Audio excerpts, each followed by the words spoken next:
A wannan darasin za mu gaya maku duk wani abu da ya kamata ku sani game da Python programming. Ok? Mu tafi cikin bidiyon.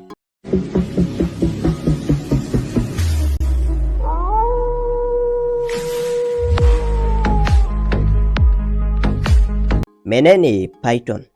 Python high level kuma dynamic programming language ne. So me ake nufi da high level? So a cikin programming language ɗin da muke da su, muna da high level kana kuma muna da low level. So bari in fara da low level yacce za ku fahimta kafin mu tafi high level. Okay, so menene low level? So low level programming language dai ga su nan, za ku ga muna da machine code ko ka kira shi da machine language, muna da assembly, muna da C++, da dai cewa C++ yana da wasu features na high level amma dai low level ne, kun fahimta? So su wannan low level ɗin za ku ga suna da wahalar fahimta, mutane suna shan wahala kafin su fahimce su, musamman ma machine code, binary wanda mu ba za mu iya fahimta ba. 'Yan engineers ne kawai, 'yan engineering ne da waye su ne suke ɗan fahimta wani abu, 0 tana matsayin kashewa, 1 tana matsayin kunnawa, haka da sauransu, kun fahimta? So mutane ba za su iya fahimta wannan ba, wannan muna kiran shi da binary, wato 0 and 1 kenan.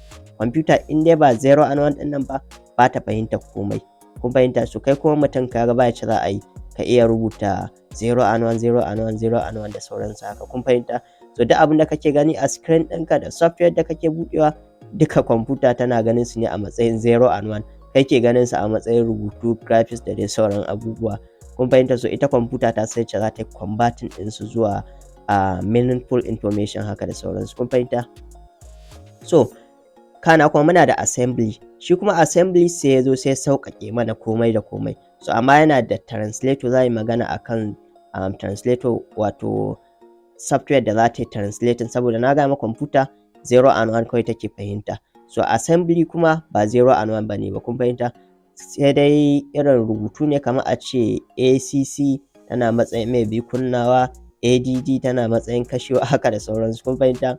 So kwamfuta ba za ta iya fahimta wannan ba, amma dai akwai abin da za ta yi converting ɗin wannan ACC ko ADD ɗin nan ta maida shi 0 and 1, 0 and 1, yacce kwamfuta za ta iya gani kuma ta fahimta. So muna kiran wannan software ɗin da assembler, wato ita ce take converting ɗin assembly language zuwa machine language, ko ka kira shi da machine code, wato binary kenan, 0 and 1.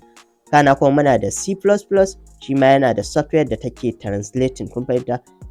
Za ta yi translating ɗin wannan rubutun da aka yi. So akwai software da muke kira da compiler. So kowane programming akwai software da take translating ɗin shi haka. Za mu yi magana akan wannan idan mun zo cikin darasinmu na Python, duk za ku fahimta. Okay, so a fannin kuma high level muna da Java, muna da JavaScript, muna da Python. So su kuma high level za ku ga su ne wanda mutane za su iya fahimta cikin sauƙi haka, ba tare da sun sha wata wahala ba, kun fahimta? Kamar a Python za ka sai dai kawai ka rubuta print hello world, sai dai ka kawai an nuno ma hello world.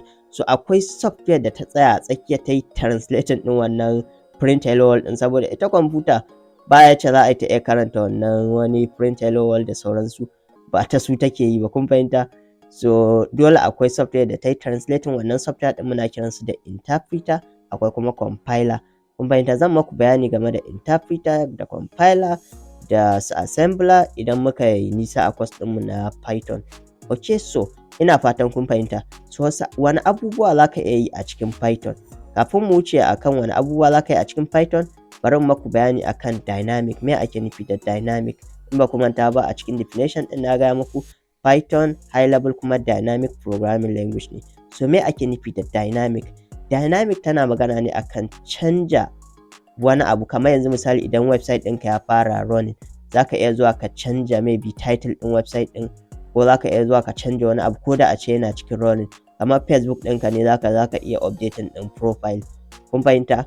So wannan dynamic ne. Akwai fannin static shine kuma wanda ba za ka iya canjawa ba, sai dai ka tsaida wannan application ɗin.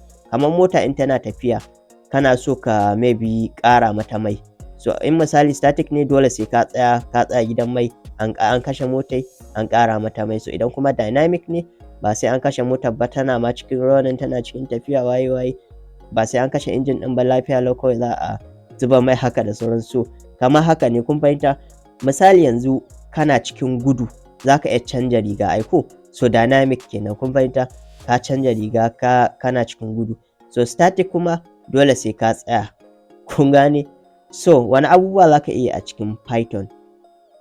Abu na farko da zaka iya a Python sune web development, zaka iya haɗa website, kun fahimta, amma ba front end ba, sai dai mu ce back end.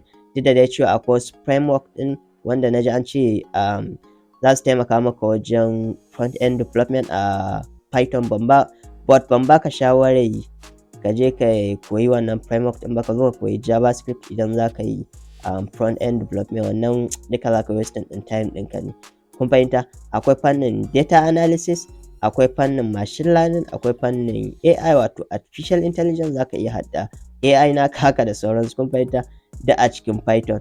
Akwai fannin game development, zaka iya haɗa games. Akwai fannin desktop application, zaka iya haɗa desktop application kamar software da muke running a cikin kwamfutocin mu haka da sauransu, kun fahimta.